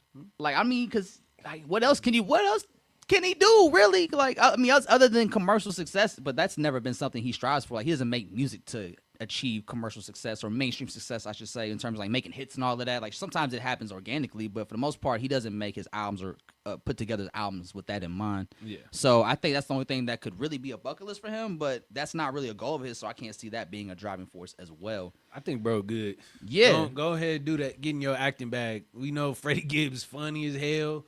The little skit was dope that they had for Alfredo too was really fire, man. Go do some fun shit. Go have And fun. Go take care of your dog. For real, and also I don't think Freddie Take him for a Gibbs walk. is ever gonna like fully retire from hip hop because I think he's an artist that's just so skilled at the art that it's gonna be something he always has an itch for. Yeah. So even if he doesn't put out an album for like another year or two, he's gonna get that itch to want to rap again. Yeah. Because it's just naturally in him and it's a passion of his. So it's like he's always gonna want to do it. He may take breaks from it, but it's always gonna be something that's always gonna be a part of his creativity. So I don't think he's gonna retire, but he may definitely scale it back in terms of like output. Yeah. But he earned that right because, like you said, 4 classics, bro. Like most people don't even have 2 or 1 at that for that matter. So in fact, you got 4 that we can just definitely say those are classics for you. Like, yeah, you good. I'll say this. I saw this clip of Too Short talking about how he had, I think it was 4 gold, 6 pardon me, goodness gracious. 4 platinum, 6 gold, I believe, albums. And then at the age of 40, he made his biggest record, Blow the Whistle. Yeah. So I wouldn't say give up or retire, full stop. Keep, putting feelers out. And maybe you can even get a bigger mainstream success. I know, like you said, that's not what he typically goes for, but You never know when you might never catch know. one. Yeah. Well, I think he don't have to, because music is kind of a tricky game right now, especially with streaming and just music is so high volume. We get like over 500,000 songs like a day. Yeah. A day. Get uploaded a day. Think about that. Like for real, that's enough for y'all to just stop rapping. it should be enough. If you're weak spirited, you would have been quit. No, but at a certain point, when you reach a certain level of success and a certain level of wealth and income, and you a celebrity, you could just leverage your celebrity to Do other shit. maintain your money. Mm-hmm. It should. We I'd see be it all the chilling. time. Yeah, we see it all the If time. I had 4 classics, with 2 of the greatest producers ever, y'all wouldn't see me unless y'all needed to see me. That's how I wanted you to see me. Unless I wanted to be there, I definitely would have got a couple dogs. Yeah, so it's not like Freddie Gibbs gonna retire because it's like he just fell off or he not hot no more. It's just like I'd rather him just be like, yeah, I'm happy with what I did. I'd rather rappers be happy with what their careers turned out to be than just be like, damn, I could have did more. He made it through all the shit with Benny. And man, That was, he beat that shit and the Austria shit. if he was still dealing with all of that shit. I mean, look, if the Austria shit didn't make him retire, then It almost did. yeah, He said he almost just gave up all of that shit. but Thankfully he didn't. I'm glad he prospered. it kind of get back to the fall off though. Yeah, you know what I'm saying? What J. Cole That's what I'm was saying. It comes back full circle. You know what I'm saying? You got to be willing to pick yourself back up and go. For real. You got to walk back up the mountain. So you can surpass them again and say, keep up. It don't matter if they're calling you Spready Gibbs. It never matters. You got to spread past that. Talk about it. Drop a bomb for that shit. And you know what? I think we should end on that. Barn. Nah, man. End on that Spready. What about the end on Grippy? No, bro, we gotta Talking about Grippy and Spready. yeah, we gotta end on the Grammy shit just real quick. Oh, yeah, the we got an heavy update? hitters.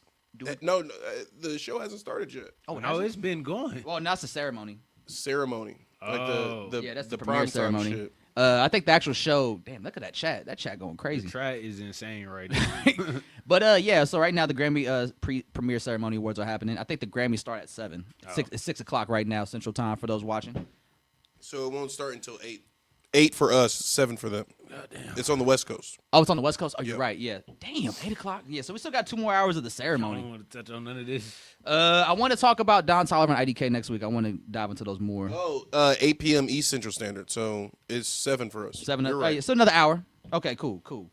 Yeah, I want to talk about Don Toliver and IDK next week. Plus, we got J. Cole. That'll be at the Music Pod. Plus, whatever else pops off. But yeah, next Friday, we got J. Cole to fall off 2/6/26. Next week is Super Bowl too. Who you got? Oh, shit. The Super Bowl next week? Yeah. Wow, we a little back-to-back week. I've been watching football for like 8 weeks, but just based off vibes and energy, I hate this. I know I'm picking the Seahawks. Yeah. Who is it? I was about to Fuck say, outta here. don't. Patriots and don't I almost Seahawks? did it. I Don't almost do was that, like bro. Drake Mays. yeah. He can't win it in his I second ain't gonna year, lie, man. he's kind of nice, Now, let him have it. bro. He It's can't nice. win it in the second year, bro. That was a terrible, terrible AFC But championship the Chiefs game. fan in me is like, hell no. Hey, y'all see that shit with Belichick though? No, what he what's doing? going on? Belichick. All right, so He fucking no, 20 he was supposed to. He was on the ballot for the Hall of Fame. Oh, and he didn't make make it in. Yeah, They said his girlfriend played a role in that. Or like because like how, he got to that relationship with that fucking college girl he's dating or whatever. People were like, oh, She's 24. either or. Still kind of weird. But people were like, how that's played out and her role in his life, because I heard she's been making shit difficult for people around him as well. Yeah. In regards to him, she's kind of like a handler for him type shit. In terms of shit. like how people have been describing like her role in his life. So That nigga cannot pass away with Well, her in his life. That's We what I'm don't give a- saying. Wait, hold up. We don't give a fuck about what he's doing right now. no, but that's We talking about his legacy as a professional football coach. Yeah. but people said that shit with this girl played a role in that God damn. because they don't want to bring that shit to Hey, the Hall of Fame. Be careful who you keep in your corner. Because like think about the Be NFL. careful who around you. They probably saw that shit and heard the stories about her around him. Like, yeah, we don't really want that around the Hall of Fame right now, Yeah. or like depending on how it plays out or whatever. So But I ain't gonna lie, his legacy is too undeniable. it for is them like to do that. that's what 5 rings he got. He got 5, 6 rings. He got 6. He has Like, 6 how rings. are you a 6-time Super Bowl head coach and you don't make it on the first go in the Hall of Fame? It's crazy. That's insane. So it has to be some. It's some politics. That's some let me check your ego type shit. Yeah, like they try to. Even when they did that shit to T.O., I didn't like it. I definitely hated when they That did it to shit T.O. weird. That's weird white But man shit. it's the good Y'all boy. keep It's the that good shit, boys man. club. It's the NFL. Like we can't be They don't surprised. really care. Yeah. Shit, they did it to a white man too. There's one thing that when they did the They T.O. doing a lot to white people now that man. that we Hey. thought was never a Hey, thing. they thought it was just a us problem. Like, I saw somebody tweet, I wish we had regular police brutality back. yeah, like Regular? regular. Bitch, what? You want the Rodney King brutality? You want us to die? You want that 2010 police brutality? Bro, they want it's like, They want to go to come on, brunch. man. Yeah. They want that brunch. They want to police act like brutality. nothing's happening. Hey, you know, it's crazy niggas just now stop going to brunch. Maybe shit a little too serious right Hey, now. you know what was ringing off at the brunch? All the Mike Will tracks. Play the Mike Will set at the brunch. The verses set at Keep the that brunch. hit boy shit away from us. Yeah. But are we going to talk about that or are we going to just react Talk to about it what? next week? Predictions for the heavy hitters For the heavy hitters? Oh, of the Grammys. Oh, we can wait till next week. Wait till We next week. already did our predictions a couple episodes ago. Okay. So all right. we'll just say for next week. So next week we got the fall off. We have Yep. the Grammys. We got Don Toliver, IDK, and whatever else may pop up in the week. Who knows? Hey, you want to talk about your man Zach real quick? No, I don't. And that's Hey. not my man's. I told Joe stop railroading me in these conversations, and he just keeps ignoring me. I just want to take the time to shout out my girlfriend River. She organized this first Fridays at May Mob. She picked all the vendors. It's gonna be a Black Girl Magic show. Shout out Zoe Magic. We got T. Lachey DJing. River Designer drop. So we got some real dope pieces. The theme is grace and grit. So step it out. Pull up. Come see us. And before we get out of here, it is Black History Month. So I need you, Mr. Black Man on Camera, to sign out of the pod. Do everything that Joe be doing. We taking his job. This is a DEI hire. Nah, y'all not about to make me work. I never said I wanted to work. Joe, take us home. All right. Ladies and gentlemen, it is a Sunday afternoon in Kansas, Sunday evening in Kansas City. It's episode 155 of the Yada Yada Podcast. It is a wrap. What we at? 1 hour and a half? I can't see that, Andre. Hour and a half, yeah. Hour and a half. Another episode of the Yada Yada Podcast, episode 155. It's the kid Joe Cornejo, Black Hyphy in the building, producer Nelso, and of course, producer Sebastian. Who the podcast MVP before we get up out of here? Freddie Gibbs. Freddie Gibbs? Fucking It's Freddie Gibbs? Is it Spready? Nah, it's not Freddie Gibbs. Freddie! For 155 times in a row. Who else? Who else? Podcast MVP. He wasn't even around for all 155, but we're going to give it to him anyway for 155 He was there with episodes. us in spirit. In spirit, when it mattered the most in 2018. Ladies and gentlemen, of course, it's the podcast MVP, Sebastian! And he'll probably run it up again in 156, but we'll see in the future when that time comes. Until then, though, we out. See y'all the other podcast. Yeah!